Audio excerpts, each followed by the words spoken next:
किसानों को लेकर तीनों कृषि कानूनों को प्रधानमंत्री के वापस लेने के ऐलान के बाद अलग अलग तरह की प्रतिक्रिया आ रही हैं और इसी किसान आंदोलन में राष्ट्रीय किसान मजदूर महासंघ के राष्ट्रीय अध्यक्ष और तमाम जो किसान थे वो यहां पर मौजूद थे। शिव कुमार शर्मा जी, जिन्हें कक्का जी कहते हैं, वो आंदोलन में शामिल रहे।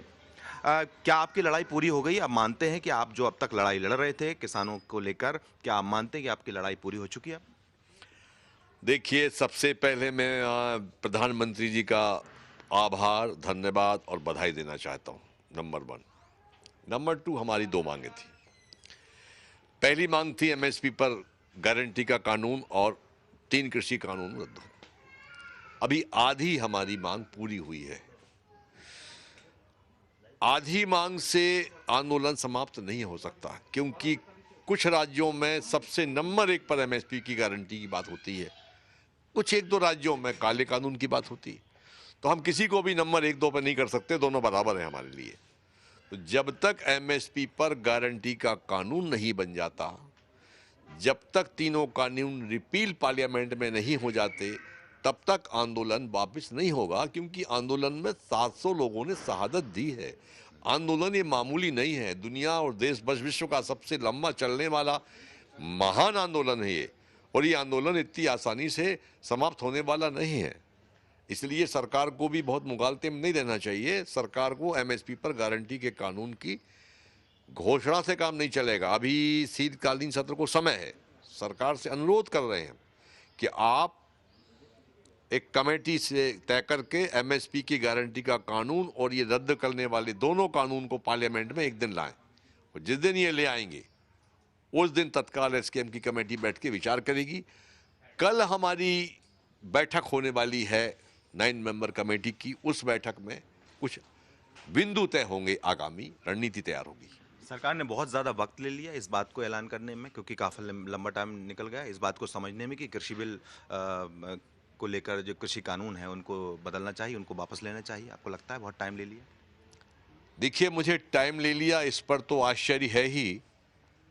दुनिया का सबसे बड़ा लोकतंत्र और भारत का गौरवशाली पद प्रधानमंत्री का, और इस पर बैठे व्यक्ति को इस कानून को वापस लेने में, विचार करने में 12 महीने लग जाएं, ये राष्ट्र के लिए चिंता का विषय है।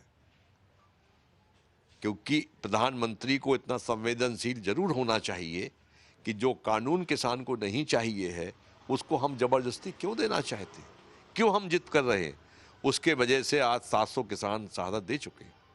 ये ठीक नहीं लगा हमको। बाकी हम उनको बधाई दी है, उनको देर आए दुरुस्त आए, कोई दिक्कत नहीं है। पश्चिम बंगाल में चुनाव थे, आपने कहा था कि वहाँ आप प्रचार प्रसार करेंगे। यूपी चुनाव है, क्या आप इसको इस नज़रिए से देखते हैं कि बाकी 5 राज्यों में, यूपी और पंजाब में भी इस तरह के चुनाव हैं? क्या इस तरह के फैसले इसलिए लिए जा रहे हैं ताकि इन चुनावों में बीजेपी को किसी तरह की कोई नुकसान ना हो?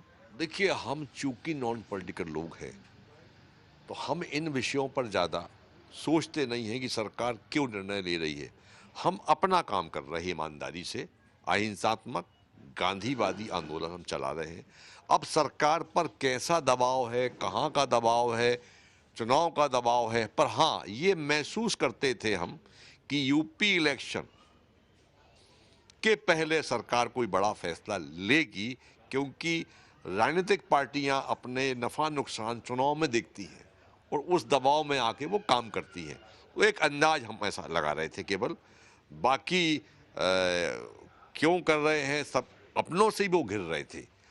सत्यपाल मलिक, चाहे वरुण गांधी हों और भी सांसद हों, संघ के अनुसांगिक संगठन हों, तमाम लोगों ने, उन्होंने भी सरकार को इस बिंदु को लेकर कटघरे में खड़ा किया है। तो सरकार को लगा होगा कि सभी कह रहे हैं तो ये कानून नहीं चाहिए, तो उसको वापस लेना चाहिए, और गुरु नानक जी की जयंती पर ये तोहफा उन्होंने किसानों को दिया है। उन किसानों का क्या जो इतने वक्त धरने पर रहे, आंदोलन करते रहे, जिनकी मौतें हुई? देखिए, जब कोई सत्याग्रह होता है तो इस प्रकार के नुकसान होना स्वाभाविक है। आज़ादी की लड़ाई में भी हुआ, लोकनायक जयप्रकाश की लड़ाई में भी हुआ। विश्व की सारी क्रांतियां भले ही अहिंसक रही हों, मगर लोगों ने शहादत तो दी है। तो वो इतिहास के पत्थर बन गए हैं, इस लड़ाई के मील के पत्थर हैं, नींव के पत्थर हैं। उनके लिए हम सरकार से निवेदन करेंगे कि उनको शहीद का दर्जा दिया जाए। क्या ये किसानों की आज़ादी मान रहे हैं अगर कानून वापस ले रहे हैं इस तरह के? क्या किसानों की आज़ादी तो अभी नहीं है, ये तो अधूरी लड़ाई है। अभी किसानों की आज़ादी बहुत दूर है, उसकी लड़ाई लड़ी जाएगी। बिल्कुल। तो कक्का जी बात कर रहे थे हमसे, जिनका साफ तौर पर कहना है कि अभी जो आंदोलन है, अभी ये लड़ाई अभी और होना बाकी है। जब तक कि एमएसपी को लेकर सरकार कोई ठोस का यहाँ पर कानून नहीं लाती, तब तक ये लड़ाई जारी रहेगी। कैमरा पर्सन कमलेश व्यास के साथ विपिन श्रीवास्तव, भोपाल, न्यूज़ 24।